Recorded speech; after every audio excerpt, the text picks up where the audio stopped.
लड़कियों को मुसलमान लड़के क्यों पसंद? हाँ, ये मुझे हमेशा लगता है कि ये कहते कहते इनको शर्म नहीं आता कि हिंदू मत क्यों नहीं कर सकते ये? हिंदू मत जाके ले आए मुसलमान औरतों को अपना हमारे समुदाय में, तो उनको लाए बहू बना के, क्यों नहीं होता है आपसे?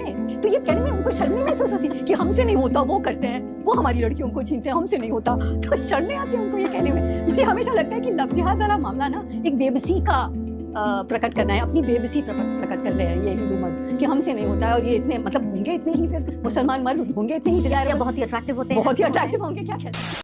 दोस्तों, मैंने आरफा खानम पजामी और निवेदिता मेनन, जो कि एक जिहादनों की मां कही जाती है, इन दोनों का मैंने इंटरव्यू देखा और दोनों इंटरव्यू बैठ करके कह रही हैं कि हिंदू लड़कियों के साथ में कोई लव जिहाद नहीं होता, बल्कि मुस्लिम लड़कों के प्रति ये आकर्षण रहता है।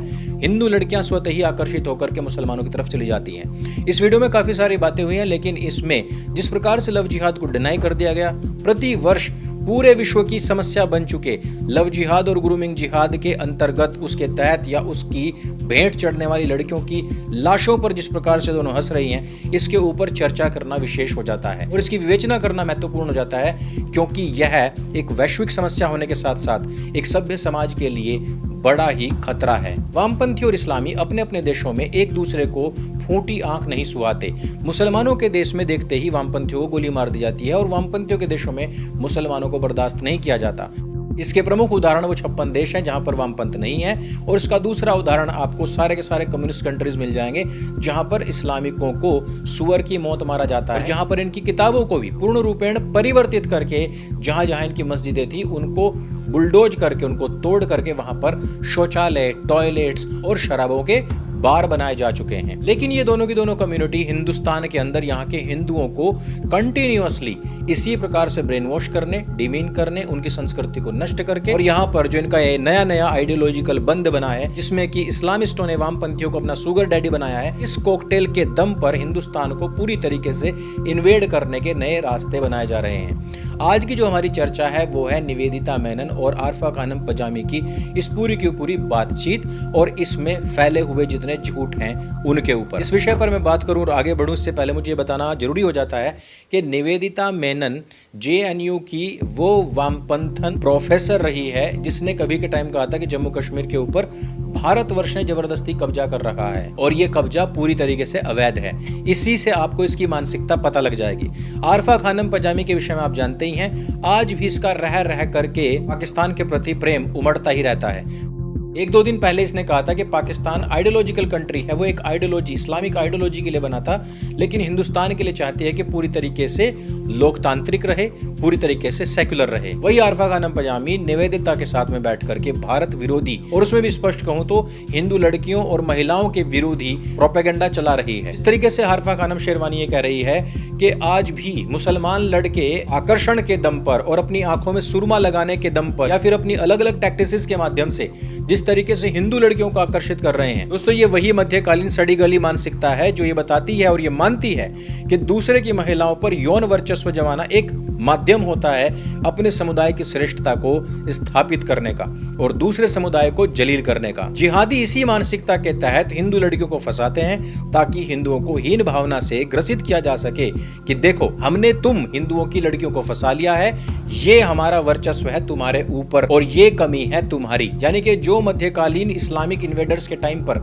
यह भावना रहा करती थी कि इन हिंदुओं की महिलाओं को किसी प्रकार से कब्जा हम कर लें, जलाउद्दीन खिलजी करने के लिए गया था, वही मानसिकता आज भी प्रत्येक मुसलमान के दिमाग में है। लेकिन यहां पर गौर करने योग्य बात यह है कि ये दोनों की दोनों जो जिहादने हैं, ये अपने आप को फेमिनिस्ट भी बोलती हैं। तो एक तरफ तो इस तरीके के लोग फेमिनिस्ट बनके ये दावा करते हैं कि महिलाओं को पूरी तरीके से स्वतंत्र होना चाहिए, उनके ऊपर किसी प्रकार का दबाव नहीं होना चाहिए, और यही फेमिनिस्ट हिंदुओं के अंदर कमियां निकालते हैं कि देखिए हिंदू कितने रिग्रेसिव हैं, कितना महिलाओं को दबा कर रखते हैं। लेकिन दूसरी तरफ यही लोग मानते हैं कि महिलाओं के ऊपर कब्जा करना यानी कि अपनी संस्कृति या अपनी विरासत का वर्चस्व दिखाना, और जिनकी लड़कियों और महिलाओं के ऊपर हमने कब्जा कर लिया है, जिनको फंसा लिया है, जिनको पटा लिया है, उनको डिमीन करना, खुद को विजेता दिखाना और उनको सामने वालों को, जिसमें कि स्पष्ट है कि हिंदुओं को, एक पराजित सभ्यता दिखाना। ये मानसिकता आज 2026 में भी आरफा खानम और निवेदिता मेनन जैसी वामपंथनों के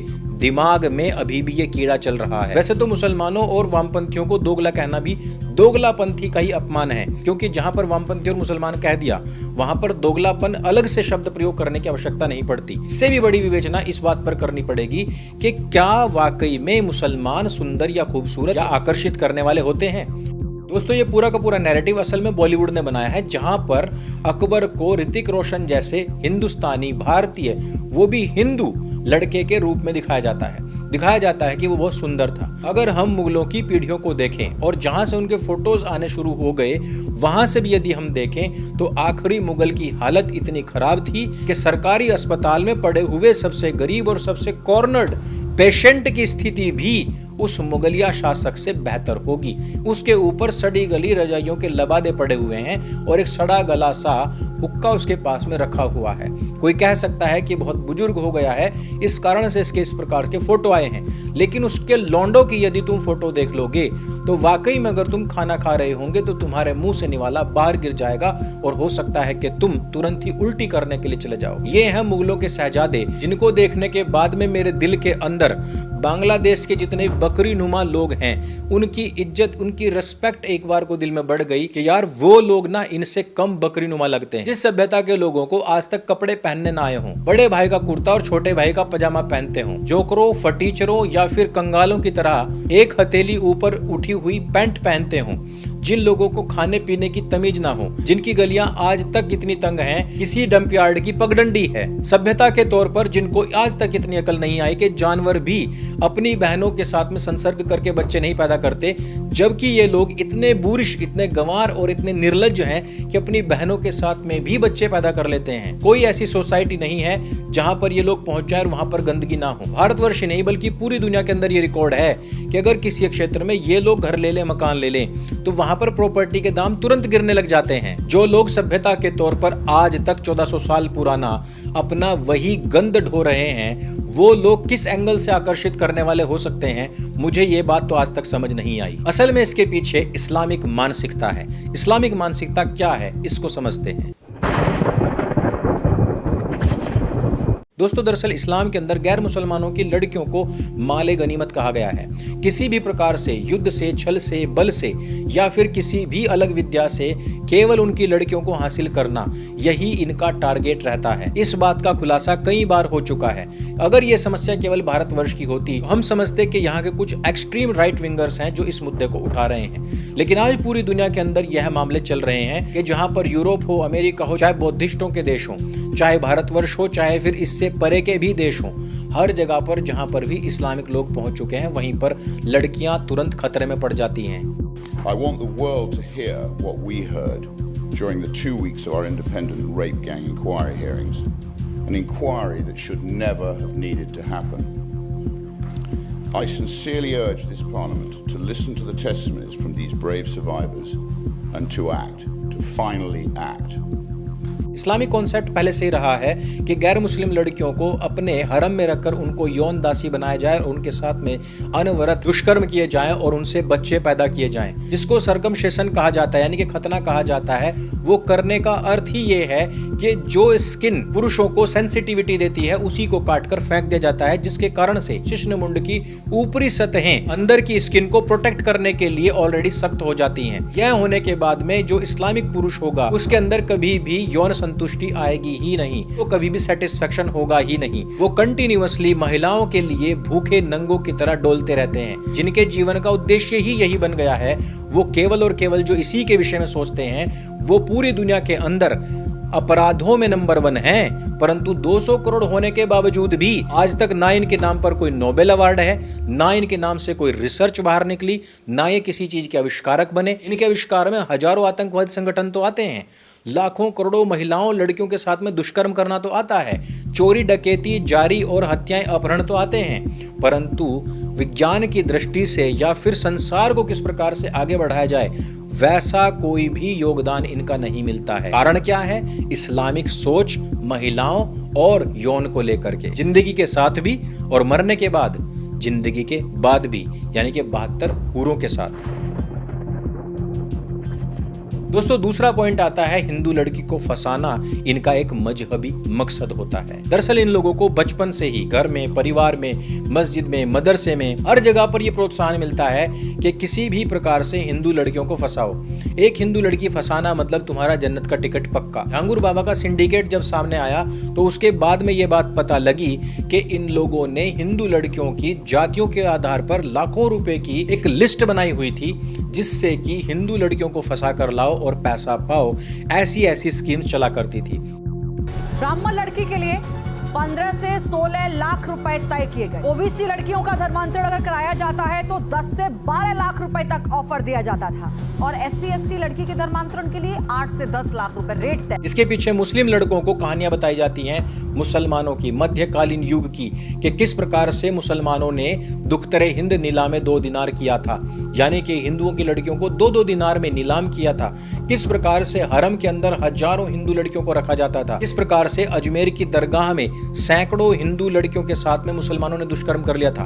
किस प्रकार से आसिफ जैसे लोग 180 लड़कियों के साथ में संबंध बना लेते हैं और उनके वीडियोस बना लेते हैं ताकि बाद में फंसे भी नहीं। साथ ही साथ इसमें उदाहरण दिए जाते हैं बॉलीवुड के, कि किस प्रकार से बॉलीवुड के पुरुष मुसलमानों ने हिंदू लड़कियों के साथ में ही निकाह किया है। ये सारी चीजें बताई जाती हैं, तब जाकर के उसका दिमाग प्रिपेयर हो जाता है और जो लोग पहले ऑलरेडी इस काम को कर चुके हैं वो अपने एक्सपीरियंसेस भी देते हैं और इसी में ही कई बार हिंदू लड़कियों के, उनके परिवारों की मजबूरियों का फायदा भी उठाया जाता है। इसी में ही सबसे बड़ा कारक बनता है पहचान छिपाना। जी हाँ, जिस प्रकार से रावण ने माता सीता के आश्रम में पैर रखने से पहले अपना स्वरूप बदल लिया था, अपना नाम, अपना भेष बदल करके पूरी तरीके से एक भक्त के रूप में बना लिया था, वैसे ही मुसलमान लोग करते हैं। अपना नाम बदलेंगे, हाथ में कलावा पहनेंगे, तिलक लगा लेंगे, आधार कार्ड तक चेंज करवा लेते हैं एक हिंदू लड़की को फंसाने के लिए। लेकिन जैसे ही वो एक बार उनके झांसे में या प्यार में आई, वो फिर बाहर नहीं निकल पाती, क्योंकि उसके ऐसे प्रूफ्स अपने पास रख ले जाते हैं जिससे कि लड़की बदनाम होने से अच्छा उसके साथ भागना ही पसंद करती है। आरफा खानम पजामी यहीं पर एक दावा करती है कि क्योंकि मुस्लिम लड़के अपनी आंखों में सुरमा लगाते हैं जिससे कि वो आकर्षक लगते हैं। आरफा खानम पजामी, मैंने आज तक अपनी जिंदगी में किसी भी मुसलमान को केवल सुरमा भोपाली, जो कि शोले का एक कैरेक्टर था, उसके अलावा किसी को भी सुरमा लगाते हुए नहीं देखा है। दूसरी बात, अगर कोई सुरमा या काजल लगाता भी है तो बीसी वो बिल्कुल लड़की जैसा लगता है, वो बीच का आदमी लगता है, ना वो स्त्री है ना वो पुरुष है। इससे पुरुषों के अंदर आकर्षण नहीं आता है कि तुम्हारे चेहरे के ऊपर इतनी बड़ी दाढ़ी खड़ी हुई है, तुम्हारा सिर पूरी तरीके से गंजा है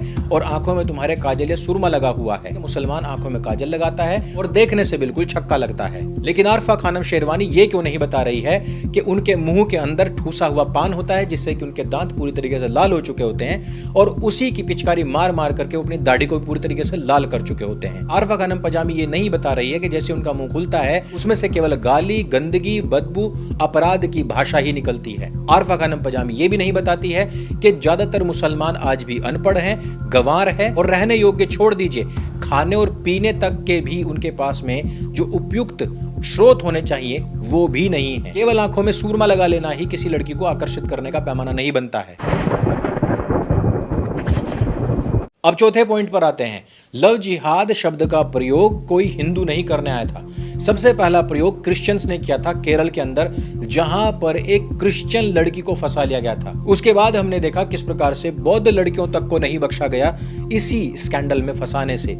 आज हम यूरोप और अमेरिका की बात कर लें तो वहां पर कंटिन्यूअसली लड़कियों के, महिलाओं के साथ में दुष्कर्म हो रहे हैं, लव जिहाद हो रहे हैं, उनको कन्वर्ट कराया जा रहा है, उनके बच्चों तक को भी कन्वर्ट कराया जा रहा है। सिख समुदाय से भी इस प्रकार के काफी सारे केसेस और इस प्रकार की बातें सामने आ चुकी हैं कि जब पता लगता है कि सिख लड़कियों तक को भी लव जिहादियों ने नहीं बख्शा है। आरफा खानम पजामी वैसे तो फेमिनिस्ट बनती घूमती है और इस प्रकार के जितने भी जिहादी कुकृत्य हैं उनको भी सपोर्ट करती हुई या बैकिंग देती हुई दिखाई देती है, लेकिन वो ये भी नहीं बताती है कि उसी का मुस्लिम समुदाय आज महिलाओं के ऊपर सबसे ज्यादा अत्याचार कर रहा है। वही उनको कन्वर्ट करने के बाद कभी उनको बुर्के से बाहर देखने तक की भी अनुमति नहीं देता है। आरफा खानम पजामी नहीं बताती है कि जब वो किसी अवार्ड फंक्शन में जाती है, वहां पर जब वो शॉर्ट्स पहन करके जाती हैं या फिर किसी फंक्शन में बैठ करके हुक्का गुड़गुड़ाती हैं, तो उन्हीं की कौम उनको सबसे ज्यादा माँ बहन की गालियां दे रही होती हैं। आरफा खानम पजामी ये नहीं बता रही है कि किस प्रकार से महिलाओं को तलाक देने तक का अधिकार नहीं है हैं और एक इस्लामिक जिहादी कभी भी किसी भी महिला को तलाक दे करके उसका अपमान करवाने के लिए किसी थर्ड पर्सन के नीचे उसका हलाला करवाने के लिए भेज सकता है। आरफा खानम पजामी ये नहीं बताती है कि महिलाओं को कभी जन्नत नहीं मिलेगी, और वो ये भी नहीं बताती है कि महिलाओं के अंदर पुरुषों से आधी बुद्धि होती है। और ये बात मैं नहीं बल्कि इस्लाम स्वयं कहता है। जिस तरह से लगातार हिंदू लड़कियों और महिलाओं को टारगेट बनाया जा रहा है, वो बात अलग है कि हिंदू इन टारगेट से अपनी बहन बेटियों को न बचा पा रहे हैं और ना ही शत्रुबोध करा पा रहे हैं। लेकिन जिस प्रकार से टारगेट बनाया जा रहा है और जिस प्रकार से हिंदू लड़कियों की आए दिन उनकी हत्या हो रही है, उनका धर्मांतरण हो रहा है, उनको बहला करके फुसला करके नकली नाम बता करके उनके साथ दुष्कर्म हो रहे हैं, उन दुष्कर्मों की फिर फोटो और वीडियोस बना करके उनको ब्लैकमेल किया जा रहा है। इन सब के ऊपर बैठ करके एक जिहादन और एक वामपंथन जिस प्रकार से हंस रही हैं, इसका जवाब दिया जाना अत्यंत आवश्यक था। लेकिन हमारा समाज अभी भी वही चिर निद्रा में सो रहा है। दोस्तों, मैं चाहता हूं कि अगर आप लोगों में थोड़ा सा भी शत्रुबोध है तो इस वीडियो को सब लोगों तक शेयर अवश्य कीजिए। और दूसरी बात कि अगर आप भी एक डिबेट मास्टर बनना चाहते हैं, अगर आप भी शत्रुबोध सीखना चाहते हैं, तो हमारी एक पुस्तक है ढाई मोर्चे का चक्रव्यूह पार्ट 1, उसको स्वयं भी लें और किसी को यदि उपहार में देना है तो उस पुस्तक को दीजिए। अभी इस पुस्तक के ऊपर काफी छूट भी चल रही है, और दूसरी उससे भी बड़ी बात, इतनी ही कीमत की मेरी दूसरी पुस्तक उसके साथ में निःशुल्क दूंगा। उससे भी बड़ी बात कि पूरी तरीके से डिलीवरी फ्री है। डिस्क्रिप्शन और पिन कमेंट में मैंने लिंक दे दिया है, और QR कोड को स्कैन करके भी आप इस पुस्तक को ले सकते हैं। अगर ये वीडियो आपको अच्छा लगता है, जानकारी से भरपूर लगता है, इसको सबके साथ में शेयर अवश्य करें। मेरे संग बोली सत्य सनातन वैदिक धर्म की जय। जय हिंद, वंदे मातरम।